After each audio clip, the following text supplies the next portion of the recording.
قرآن میں ذکر ہے کہ ہماری کائنات میں ہر چیز، یہاں تک کہ ہمیں نظر آنے والا چاند بھی زیتون کے درخت سے روشن ہے، جس درخت کا تیل آنکھ کے بغیر بھی جلتا ہے۔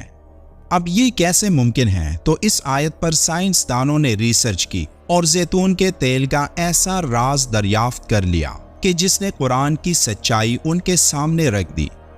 زیتون کا تیل بغیر آگ کے کیسے جلتا ہے، اور وہ روشنی جس سے پوری کائنات روشن ہے انسانوں کو نظر کیوں نہیں آتی؟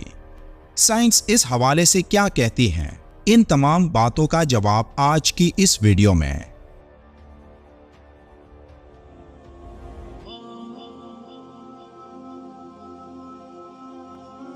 اللہ کے 99 نام ہیں اور ہر ایک نام اپنے اندر ایک ایسا طلسم اور حسن رکھتا ہے کہ ان 99 ناموں میں کسی ایک نام کا اصل مطلب کسی کو سمجھ آ گیا تو یہ دنیا بھی اس کی اور آخرت بھی اس کی۔ اللہ کے ان عظیم ناموں میں ایک نام نور بھی ہے۔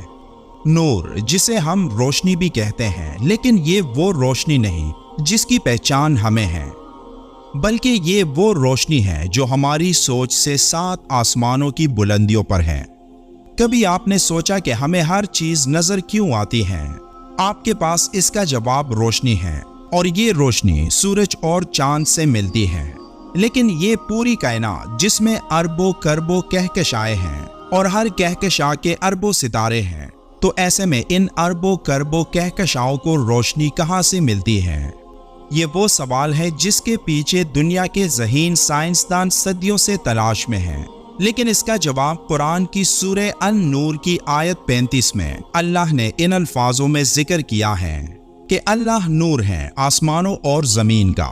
اس کے نور کی مثال ایسی جیسے ایک تاپ کہ اس میں چراغ ہے، اور وہ چراغ ایک فانوس میں ہے۔ وہ فانوس گویا ایک ستارہ ہے، موتی سا چمکتا روشن ہوتا ہے برکت والے پیڑ زیتون سے، جو نہ مشرق میں ہے اور نہ مغرب میں، کہ اس کا تیل بڑک اٹھے اگرچہ اسے آگ نہ چھوئے۔ نور پر نور ہے۔ اللہ اپنے نور کی راہ بتاتا ہے جسے چاہتا ہے، اور اللہ مثال بیان فرماتا ہے لوگوں کے لیے، اور اللہ سب کچھ جانتا ہے۔ اس آیت سے ہمیں اس سوال کا جواب سمجھ آنے لگا ہے کہ اس پوری کائنات میں ہر چیز روشن کیوں ہے۔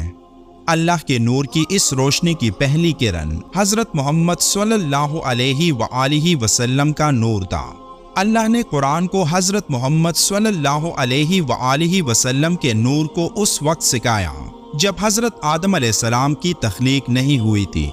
ایک روایت میں حضرت عامر رضی اللہ تعالیٰ عنہ سے مروی ہے کہ ایک صحابی نے آپ صلی اللہ علیہ وآلہ وسلم سے عرض کیا کہ یا رسول اللہ، آپ کب شرف نبوت سے سرفراز کیے گئے؟ تو آپ نے فرمایا کہ جب مجھ سے میثاق نبوت لیا گیا تھا تو اس وقت حضرت آدم علیہ السلام روح اور جسم کے درمیانی مرحلے میں تھے۔ پھر آپ صلی اللہ علیہ وآلہ وسلم کا نور ہر پیغمبر اور نبی سے دنیا میں پھیلتا گیا، وہ دنیا جو اس کائنات میں موجود ہمارے سولر سسٹم کے ایک محفوظ طاق میں واقع ہے۔ اس صورت میں آیت 24 سے آیت 35 تک 4 بار نور کا ذکر کیا گیا۔ پہلا نور وہ ہے جو اللہ کے 99 ناموں سے ظاہر ہوا۔ دوسرا نور حضرت محمد صلی اللہ علیہ وآلہ وسلم کا نور ذکر فرمایا۔ تیسرا نور قرآن، اور چوتھا نور حضرت آدم علیہ السلام سے حضرت محمد صلی اللہ علیہ وآلہ وسلم تک اس دنیا میں ہدایت کی صورت پھیلنے والا نور ہے۔ اس آیت کے شروع میں اللہ نے ذکر کیا کہ اللہ کے نور کی مثال ایسی ہے گویا ایک طاق۔ اس آیت میں طاق کا مطلب اس کائنات میں ہماری زمین ہے۔ پھر فرمایا کہ اس طاق میں ایک چراغ ہے۔ یہاں چراغ کا مطلب حضرت محمد صلی اللہ علیہ وآلہ وسلم کا نور ہے، جو اللہ کے نور کی پہلی روشنی ہے اور جس سے یہ تمام عالم روشن ہے۔ پھر ذکر ہے کہ وہ چراغ ایک شیشے کے فانوس میں ہے۔ یہاں یہ شیشہ وہ لیئرز ہیں جو ہماری زمین کے گرد موجود ہیں اور جن کا کام زمین کو سورج کی خطرناک شعاؤں اور بڑے بڑے شہاب ثاقب سے محفوظ رکھنا ہے۔ پھر فرمایا کہ اللہ کے اس نور کے چراغ کو زیتون کے مبارک درخت سے روشن کیا جاتا ہے۔ یہاں درخت سے مراد وہ علم ہے جو اللہ نے حضرت آدم علیہ السلام کو دیا تھا۔ بعض مفسرین کے نزدیک اللہ تعالیٰ کے نور سے مومن کے دل کی وہ نورانیت مراد ہے جس سے وہ ہدایت پاتا اور راہ یاب ہوتا ہے۔ بعض مفسرین نے اس نور سے قرآن مراد لیا، اور ایک تفسیر یہ ہے کہ اس نور سے مراد حضرت محمد صلی اللہ علیہ وآلہ وسلم ہے۔ اہل علم نے اس آیت میں بیان کی گئی مثال کے کئی معنی بیان فرمائے ہیں، جن میں سے ایک یہ ہے کہ زیتون کا درخت علم کو ظاہر کرتا ہے، وہ علم جو اللہ نے انسان کو سکھایا، جیسے کہ سورہ العلق میں اللہ نے فرمایا کہ انسان کو وہ سب سکھایا جو وہ نہیں جانتا تھا۔ پھر سورہ البقرہ میں اللہ فرماتا ہے کہ اللہ نے ہر چیز کے نام آدم کو سکھائے۔ اللہ آسمان اور زمین کا نور ہے اور جو ایک پیڑ یعنی زیتون کے درخت سے روشن ہے۔ سائنس نے دریافت کیا ہے کہ ہماری یہ پوری کائنات مختلف فریکوینسیز اور وائبریشنز پر چلتی ہے، اور جن فریکوینسیز اور وائبریشن سے ہی ہم اس دنیا میں موجود ہیں۔ سائنسدانوں کا ماننا ہے کہ ایک انسانی جسم 260 وائبریشنز پر سیکنڈ تک فریکوینسی برداشت کر سکتا ہے، جبکہ ایک تندرست انسان کے جسم کی وائبریشنل فریکوینسی 62 سے 70 میگا ہارٹز کے درمیان ہوتی ہے، جبکہ نباتاتی تیل میں سب سے زیادہ وائبریشنل فریکوینسی 320 میگا ہارٹز تک ہوتی ہے۔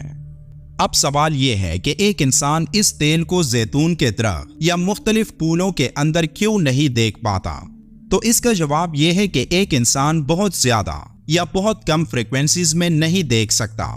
آسان الفاظ میں یہ کہ ایک انسان بہت زیادہ تیز روشنی میں نہیں دیکھ پاتا، اور اللہ فرماتا ہے کہ زیتون کی طرح روشن۔ سائنسدانوں نے یہ ثابت کیا ہے کہ زیتون کے تیل کے اندر انتہائی زیادہ انرجی ہوتی ہے، اور اسی انرجی کی بنا پر زیتون کا تیل اتنا طاقتور ہے کہ اس میں 100 سے زیادہ بیماریوں کا علاج پوشیدہ ہے۔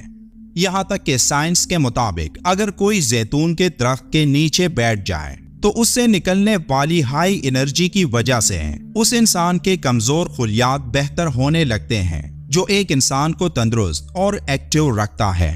اور یہی وہ انرجی ہے جس کی وجہ سے زیتون کا درخت بغیر آگ کے بھی روشن رہتا ہے، جیسے کہ اللہ نے فرمایا کہ روشنی پر روشنی ہو رہی ہے، اور اللہ اپنے نور سے جس کو چاہتا ہے سیدھی راہ دکھاتا ہے۔ اللہ ہم سب کو ایمان کی روشنی میں لائے اور ہمارا خاتمہ بالایمان کرے، آمین۔ ویڈیو کے آخر میں ایک بار درود شریف پڑھنا مت بھولیے گا۔ ملتے ہیں ایک اور ویڈیو میں، تب تک کے لیے اللہ حافظ۔